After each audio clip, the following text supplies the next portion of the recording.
Di zaman itu, hewan-hewan berubah menjadi setengah manusia, dan 100 tahun sudah berlalu sejak kejadian perubahan hewan menjadi manusia binatang. Di hari itu, suku kelinci yang diserang oleh aliansi suku beruang dan suku rusa mengalami kekalahan dalam perang pertama. Ketua suku kelinci yang berpikir keras untuk mengamankan sukunya agar tidak kalah dalam pertempuran ini, mengutus salah satu tentaranya untuk mencari bantuan. Dan di saat keluar dari desa kelinci, mereka menemukan seseorang yang bertubuh besar dengan jubah ikoniknya. Apa jangan-jangan itu adalah tim predator?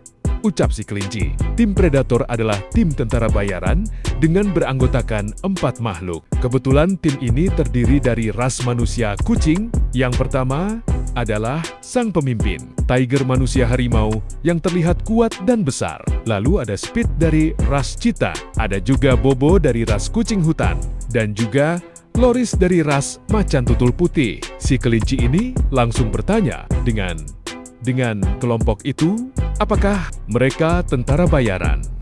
Di bawah langit senja yang merah membara, di antara runtuhan kuno yang menjadi saksi bisu sejarah, meletuslah pertikaian abadi antara dua faksi besar, suku Lione manusia singa dan klan Bone Crushers manusia hina. Akar konflik perebutan mata air mas. Pertikaian ini bermula dari perebutan mata air mas, satu-satunya sumber air dan energi sihir di wilayah padang pasir yang tandus. Suku Lion yang menganggap diri mereka sebagai penjaga ketertiban dan kemuliaan, merasa memiliki hak tunggal atas mata air tersebut untuk menjaga keseimbangan alam. Di sisi lain, klan Bone Crushers yang hidup di pinggiran bayang-bayang merasa tertindas. Bagi mereka, hukum hutan adalah siapa yang kuat, dia yang bertahan. Mereka tidak butuh izin untuk minum dari tanah leluhur mereka sendiri. Debu berterbangan saat Narol mencoba menusukkan tombaknya ke celah baju zirah Kailen. Suara tawa khas hina yang menyeramkan bergema, mencoba meruntuhkan mental sang singa. Namun, Kailen tetap kokoh. Perisainya memantulkan cahaya matahari terakhir, membutakan musuhnya sejenak sebelum ia mengayunkan pedangnya. Darah di puncak Aetelgar selama berabad-abad, batas antara hutan hitam dan pegunungan. Langit ditandai oleh sebuah sungai perak yang jernih. Namun, pagi itu, airnya berubah menjadi kemerahan. Kael, seorang prajurit dari ras Lycanthrope manusia, dengan telinga serigala dan cakar, yang bisa merobet baja berdiri di tepi sungai. Bulu di tengkuknya berdiri. Ia mencium bau logam yang menyengat. Darah kaumnya. Dari angkasa, sebuah bayangan besar menyambar. Vera, sang komandan, Grivian, makhluk dengan sayap emas, raksasa, dan mata setajam, elang mendarat dengan anggun di atas batu besar. Tangannya yang bersisik memegang tombak kristal, penyebab pertikaian. Pertikaian ini bukan sekadar berebut wilayah, melainkan tentang kelangsungan hidup. Perebutan pohon mana, satu-satunya pohon yang menghasilkan buah energi ajaib, tumbuh tepat di perbatasan. Tanpanya, sihir kedua ras akan memudar. Fitnah pihak ketiga, desas-desus mengatakan bahwa kaum Lycanthrope telah mencuri telur suci Grivian. Padahal itu adalah ulah penyihir kegelapan yang ingin mengadu domba mereka. Dialog puncak.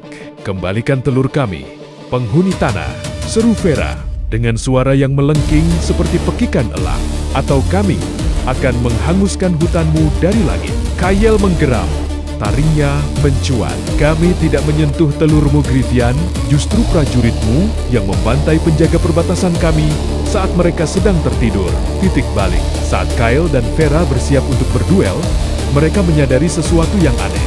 Luka pada prajurit yang tewas di sungai bukan disebabkan oleh cakar atau tombak, melainkan oleh sihir hitam yang membekukan darah.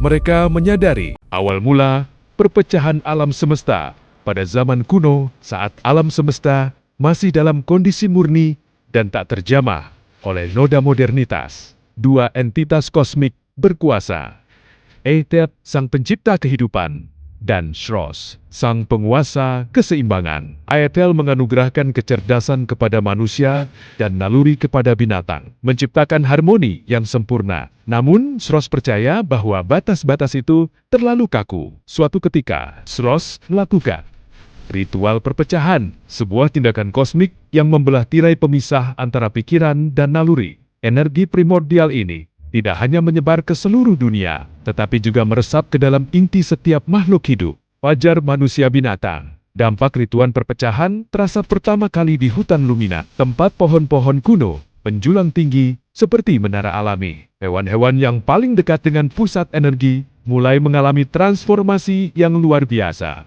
Prajurit beruang grizzly, yang sebelumnya perkasa, kini berdiri tegak di atas dua kaki. Cakar mereka menjadi tangan yang cekatan, mampu menggenggam senjata. Kecerdasan baru membuat mereka mampu memahami strategi dan taktik. Mereka tidak lagi hanya mengikuti naluri makan, tetapi berpikir tentang perlindungan dan pembangunan. Pemburu serigala yang dikenal dengan kemampuan berburu kelompoknya, kini mampu berkomunikasi dengan bahasa yang rumit. Indera penciuman dan pendengaran mereka semakin tajam. Ditambah kemampuan membuat perangkap dan melacak jejak dengan akurat. Penjaga harimau yang soliter dan teritorial, sekarang memiliki rasa keadilan yang mendalam.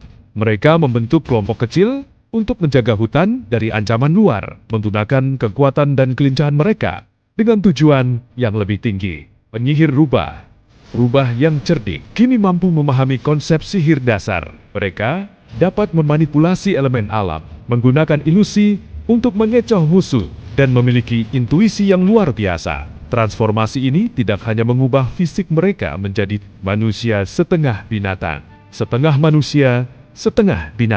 tetapi juga membuka portal kecerdasan manusia dalam pikiran mereka. Mereka mulai berpikir, merenung, dan mempertanyakan keberadaan mereka. Mereka memahami alat, api, dan konsep abstrak seperti kehormatan dan pengkhianatan. Munculnya suku dan pernikahan antar ras. Dengan kecerdasan baru ini, manusia binatang mulai membentuk komunitas. Mereka menyadari bahwa kekuatan individu saja tidak cukup untuk bertahan hidup di dunia yang semakin kompleks.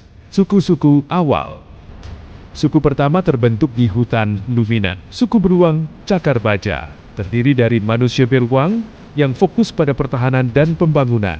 Mereka membangun benteng-benteng kokoh dan menguasai teknik pertambangan. Suku serigala bulan purnama, terdiri dari manusia serigala yang menjadi pemburu ulung dan penjelajah. Mereka memiliki sistem komunikasi yang sangat maju dan sering menjadi mata-mata.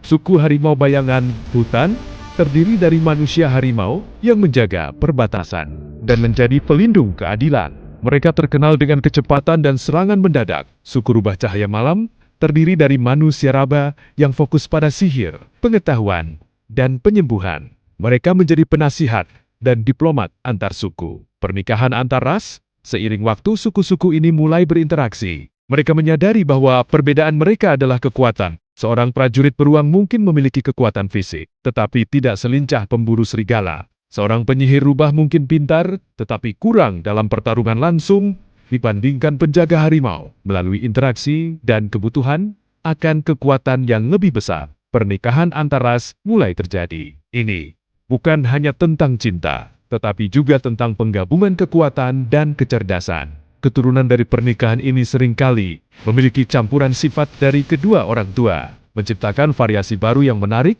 dan memperkaya genetik suku-suku manusia, binatang. Mereka pun menyadari bahwa alam semesta tidak menginginkan makhluk hidup yang kaku, tetapi makhluk yang bisa beradaptasi dan terus berkembang, menciptakan simfoni kehidupan yang baru.